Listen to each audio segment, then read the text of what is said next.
Let's talk about the Louisville Mayor's race. We heard from the top two vote getters tonight, that is the current incumbent mayor, Craig Greenberg, and then council member Shameka Parrish-Wright.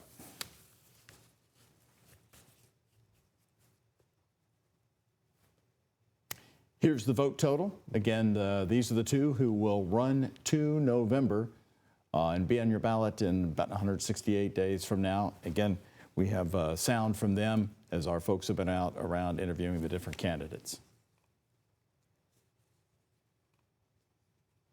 Well, tonight, while the votes are still being counted, it is very clear that we're going to win this primary election tonight.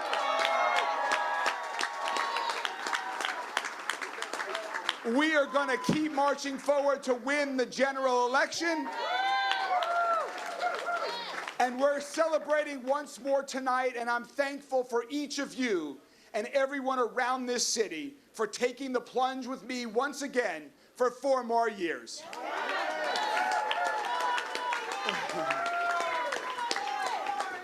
That's good. Tonight, thank you. Tonight, Louisville voters are sending a clear message that we're making real progress for Louisville families, that steady leadership matters, that when challenges arise, we don't back down. We come together, work hard, and move forward. And for that trust, for your support, for your belief in this city and our future, thank you all so much from the bottom of my heart. And now let's go to Shameka Parrish-Wright, the Metro Council member who ran for mayor.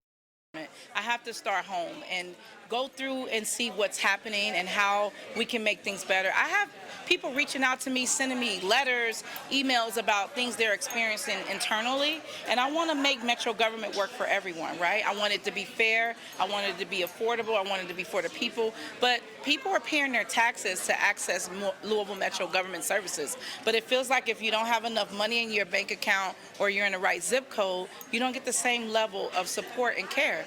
We are trying to level the playing field with our vision and our plan. And I hate to always send people to the website, but it's a lot of things to run off. But if they go to shamekaforlouisville.com, we have also highlighted a policies page that talks about those policies, including the things that people have told us at the doors that matter to them, from public transportation to real sustainable energy. We have a 2030 plan for sustainable energy, and we're in 2026. And it doesn't look like we're going to meet those goals, right? So we make things look good on paper in Louisville. I'm trying to get in and level set and make sure it actually works for the people. Okay, so here we go. The first ever nonpartisan race. We are witnessing history. We all saw it unfold today. If you voted today, you saw the candidates out there without a D or an R next to their name. How does this race play out, the Louisville Mayor's race, play out from here to November? Well, if I'm Mayor Craig Greenberg tonight, it was a big win. Not only did he prevail as the top vote getter, because as Louisville voters, we experienced when you got to your ballot, you pick one, right? So you don't vote for two, you pick the one. So Craig Greenberg being the top vote getter and a big margin, right, more than half. So it's not like he was able to, or the other side and all the options on the ballot were able to diminish. He overwhelmingly, was able to secure the first vote getter spot. I think what we'll see now is when there's only 2 options in the November election, that I expect a healthy margin of victory for Mayor Greenberg, because instead of having 8+ candidates, the head-to-head, I think the kind of campaign that Greenberg will run will resonate with the majority of voters. Shameka Parrish-Wright's a pretty fierce campaigner. She has got quite the support, even though it's not on the level of Craig Greenberg tonight. Let me ask you, in your races for Metro Council, would you have liked a nonpartisan race? No. No, I mean, like we were alluding to it before. Fayette County's had nonpartisan races for a long time. Everybody knew who was a Democrat, who was a Republican. But you got to do the research to find out.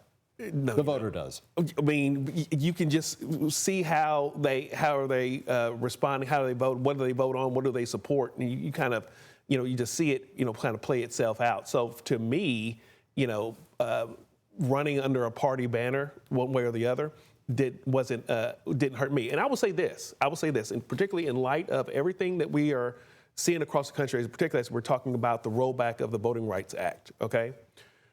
Traditionally, nonpartisan races have been used as mechanisms to suppress the influence of African American voters in the electoral process, because it winnows down their vote power in order to be able to select a candidate of their choice. And so it's not by accident that we're seeing some of these changes now happen where we're saying, oh, we're running in nonpartisan races.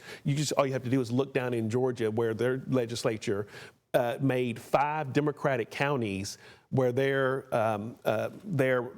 local elected officials, their county judges, their judges have to run nonpartisan, but the rest of the state can run in a partisan manner. So those are the things to think, but we could have that a conversation on another streaming podcast. It's an excellent point, and I'm so glad you brought it up, because it's something we're all trying to wrap our minds around. A lot of people trying to get used to this.